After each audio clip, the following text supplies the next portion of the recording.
Vous êtes toujours sur Bagheera FM, nous continuons ce petit voyage tous ensemble. Nous allons nous rapprocher cette fois de Lola. Lola qui a décidé de tester pour nous des choses. Et cette fois, Lola a décidé de tester la dépression post-série. C'est bien ça ? C'est ça. Petite mise en contexte.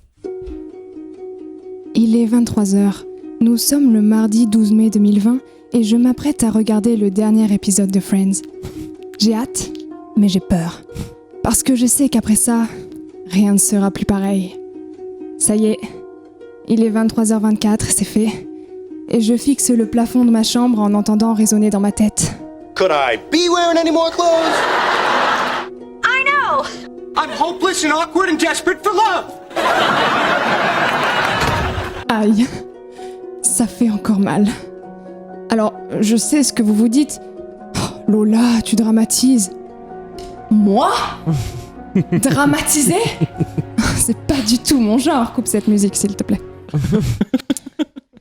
Non, ce que je viens de vivre, vraiment, des milliers, que dis-je, des millions, des milliards de personnes ont vécu ça. Ça s'appelle la post-series depression. La dépression post-série en français. La dépression post-sériale en espagnol. Donc, je m'adresse à vous maintenant, chers camarades. Est-ce que vous pensez avoir déjà vécu la dépression post-série ? Ouais. Carrément. Ouais. C'est ce que je pensais. Je vois une question qui vous brûle les lèvres. Mais quels en sont les symptômes ? Exactement. Eh oui, je vais vous le dire.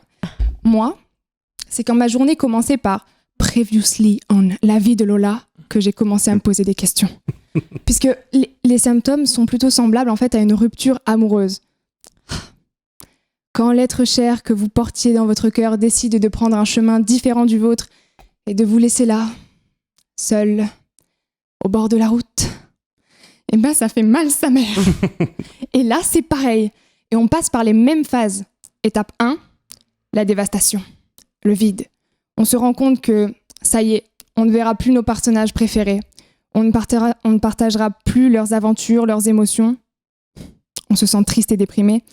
Et on finit par regarder des vidéos d'enfants qui ouvrent des colis de bonbons sur YouTube pour passer le temps. Sale période. Étape 2, le sevrage. On ne touche plus à Netflix. De toute façon, on a l'impression que toutes les autres séries seront décevantes. Et je sais que vos petits cœurs de guimauve auront espoir d'une saison de plus pour votre série préférée. Mais non, il faut rester fort. 14 saisons pour Dallas, c'est assez. Étape 3, la colère. Vous n'auriez peut-être pas dû regarder la série Kung Fu, parce que là, vous êtes prêt à envoyer des pieds-bouches. Alors, on télécharge Petit Bambou, on commence à méditer et on se détend. La vie continue. Étape 4, le relèvement. Ça y est, la nostalgie a laissé place à l'envie de découvrir de nouveaux personnages et à partager de nouvelles aventures. Vous reprenez goût à la vie et c'est tant mieux car... Pouncy dans ma chronique, je viens de m'apercevoir que je n'avais pas du tout écrit la suite de cette phrase. Et je ne sais pas du tout où je voulais aller avec cette idée. La suite. Il y a également un sentiment fort d'appartenance à la série. On se sent intégré à l'histoire, on veut vivre avec les personnages. Moi, j'ai tout fait pour me sentir comme dans mes séries préférées. J'ai intégré une chorale pour faire comme dans Glee. J'ai appris à jouer au poker pour faire des réunions de voisines comme à Wisteria Lane. Et j'ai même créé ma propre drogue pour vivre comme dans Breaking Bad. Sombre histoire. Et malgré tout ça, j'étais coincée dans la vie réelle qui me paraissait banale. Alors, autre question qui vous brûle les lèvres, je le vois.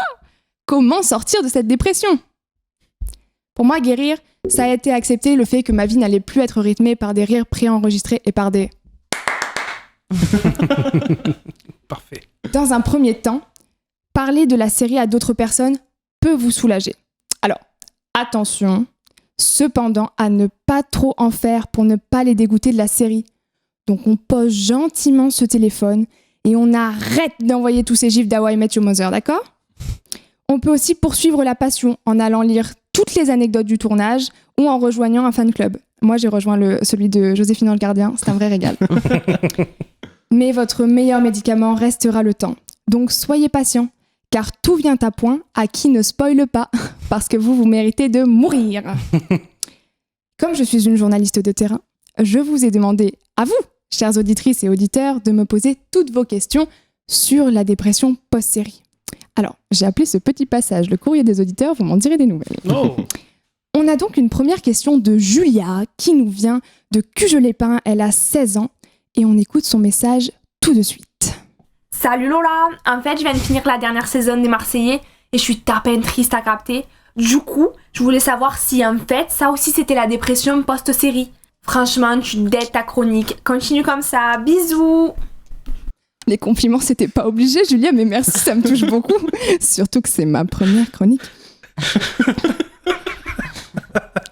Eh bien, pour répondre à ta question, figure-toi que oui, la télé-réalité, ça compte dans la dépression post-série. Parce que même s'il y a série dans le titre, ce qui peut prêter à confusion, on peut englober dans tout ce concept les livres, les films et donc même les télé-réalités.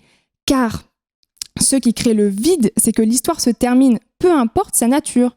D'ailleurs, pour Juan David Nacio, psychiatre et psychanalyste, la dépression, c'est la réaction à la fin d'une illusion. Et quand on a fini une œuvre de fiction, on se retrouve à être de nouveau confronté à notre propre réalité. Et c'est ça qui fait peur. Prochaine question. Ah bah, il n'y en a plus. Bon, et j'espère que vous en savez un peu plus sur la dépression post-série. Moi, c'est la fin de ma chronique. Alors, à tous les Chandler Bing, les Princesses Caroline, Monsieur Mosby, Phil Dunphy et autres Lynette Scavo, vous me manquez. Mais je vous remercie de m'avoir fait rire, parfois fait pleurer, de m'avoir fait grandir, mais surtout d'avoir fait partie de mon quotidien. Et quant à nous, on se retrouvera sûrement dans un prochain épisode.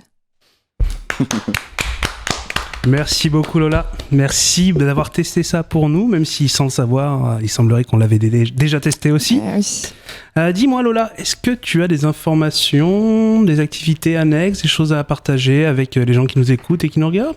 Alors, comme tout le monde ici, je fais des blagues. Oh. Et on joue pas mal, c'est bien. La Nice, ça bouge. Mm-hmm. Ça bouge niveau stand-up, c'est bien. Ouais. Je me dégoûte à dire ça bouge. Ça bouge. On joue dans plein de bars. On va avoir le Trafalgar, il y a la Java, il y a le Garnier, il y a l'Instant, il y a le Padis, il y a l'Octave. Il y a plein de trucs, alors il faut aller regarder sur les réseaux finalement et tous nous suivre. D'accord, très bien. On va faire un petit point par la suite sur les réseaux à suivre. Merci en tout cas Lola. Est-ce que tu veux conclure comme tout le monde en nous partageant un petit peu la chanson du moment, le truc qui te fait du bien que t'écoutes? J'avais pas du tout préparé, je me fais un peu surprendre. Alors c'est Die I Think I'm Sexy de Rod Stewart. Voilà. Merci.